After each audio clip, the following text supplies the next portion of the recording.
What is up, everybody? This is All Things Entertaining here, bringing you another video, and today we have the first place Rokket Dragon Link from UDS Tulsa, and it was quite an interesting event. There was 10 different decks in the top 32.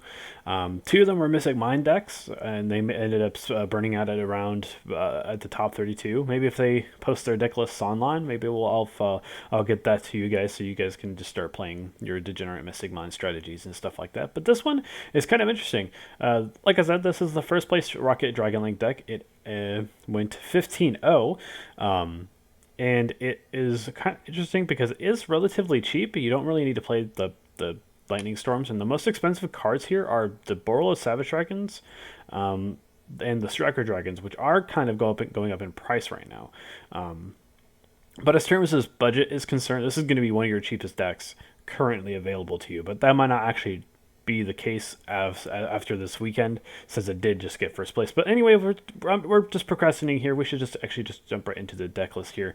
So we got one Red-Eyes Darkness Dragon, one Chaos Dragon Levianeer, one Fantastical Dragon Fantastical, two Absolouter Dragon, one Destrudo, two Silverrokket Dragon, one Black Dragon Collapserpent, two Magnarokket Dragon, three Starliege Seyfert, one White Dragon Wyverburster, three Rokket Tracer, one Rokket Recharger, one Keeper of the Shrine, three Ash Blossom, one Omni Brotaur Dragon, three Droll and Lockbird.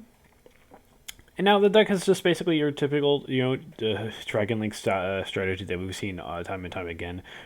Though you're not playing Ib because Ib is currently at 0 copies per deck. Starliege is a fantastic card. Just allows you to search basically any level 8 or lighter Dark Dragon monster you want, which is going to be Chaos Levianeer. 99% of the time. It's really good. Tracer Dragon is just a really good card that with a really good effect as well. Just being able to special summon a rocket monster from your deck to if you just destroy a face-up card you control. Rokket is actually kind of interesting. I've actually not really read this card, to be honest, but it's we're just going to read it right here. If a dark monster you control is special summoned from the extra deck is destroyed by battle or card effect, you can send this card from your hand or field to the graveyard.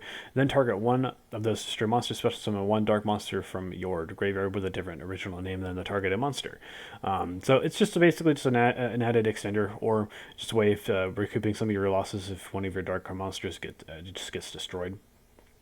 You got the Chaos Dragon package, which is just generally good. Red-Eyes Darkness Dragon, always very good card to play. Phantazmay, going to be slightly irrelevant when Master Rule 4.5 comes out, or Master Rule 5, whenever they call it now. It might be less relevant than it is now, but it's still pretty good right now. Next, we're going to move on to the spells. We have one Dragon Shrine, one Foolish Burial, three Cosmic Cyclone, three Quick Launch, two World Legacy Guardragon, two Boot Sector Launch, and one Dragon Ravine. So just, Quick Launch is probably the best. It's probably one of the best cards in terms of archetype specific cards. Just being able to special summon a rocket monster for free is really good. Having two extra copies of a searchable monster reborn technically is really good as well. Your typical Foolish Burials are really good. Dragon Shrine has always been good. Cosmic Cyclone, I guess he's playing this over Lightning Storm because it's a bit more specific. You don't have to rely on going first or second with it. It's just generally just a good thing to play against. A lot of people are playing Lightning Storm in their main decks, and it only makes sense that you would play Lightning Storm going second most of the time. So the Cosmic Cyclone is a more aggressive, quote-unquote, approach to the Spell and Trap thing here. Boost Sector Launch, fantastic field spell. So it's just really good. On to the extra deck, we have one Borreload Savage Dragon, one Draco Berserker of the Tenyi, one Unchained Abomination, one Borrelsword Dragon, one Triple Burst Dragon, one Dillingerous Dragon, one Dragunity Knight Romulus, one Quadborrel Dragon, one Beat Cop from the Underworld, one Heretic Seal of the Heavenly Spheres, one Guardragon Pisty, three Striker Dragon, one Guardragon LP. Guardragons are your typical, really good stuff. Just lets you special summon any dragon monster from your hand for free, basically, or graveyard, or banished. Striker Dragon is just probably one of the best link ones for the deck. It's just incredibly good. Romulus, kind of making its way. And Unchained Abomination is actually kind of interesting.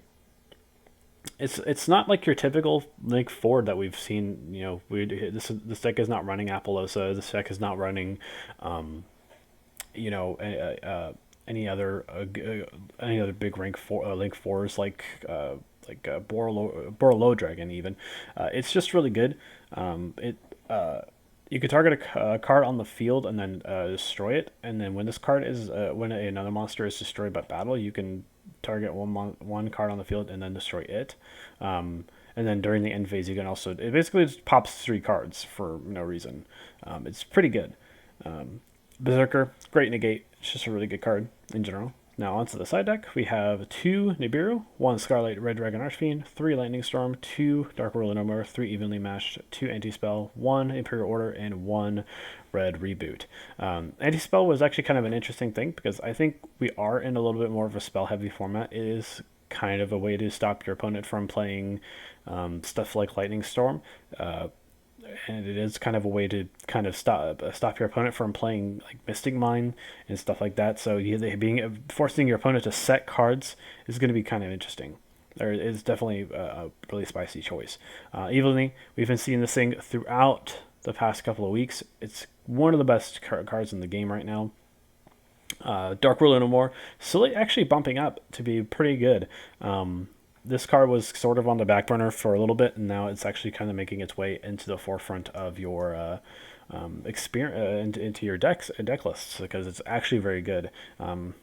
Lightning Storm, like I said, a lot of people are main decking this card. It's basically Harpy's Feather Duster, but it's a lot worse than Harpy's Feather Duster because it's heavily reliant on you controlling no face-up cards. Though it is not that hard to play around. Red Reboot, just going to be insane. Nibiru, there's a reason why this card's reaching $12 to $13 at the moment. It's just super good. Scarlet is kind of an interesting choice here. I kind of like it. It just it destroys as many special summon effect monsters as possible when it and then it spurns for the game. It's pretty good. It's good in time. So yeah, tell me what you guys think about this deck list in the comment section down below. Also, down in the description, there will be a deck list, the entire deck list, so that way you guys can copy paste it into your dueling book or Ledger Pro. Anyway, this has been All Things Entertaining, signing out.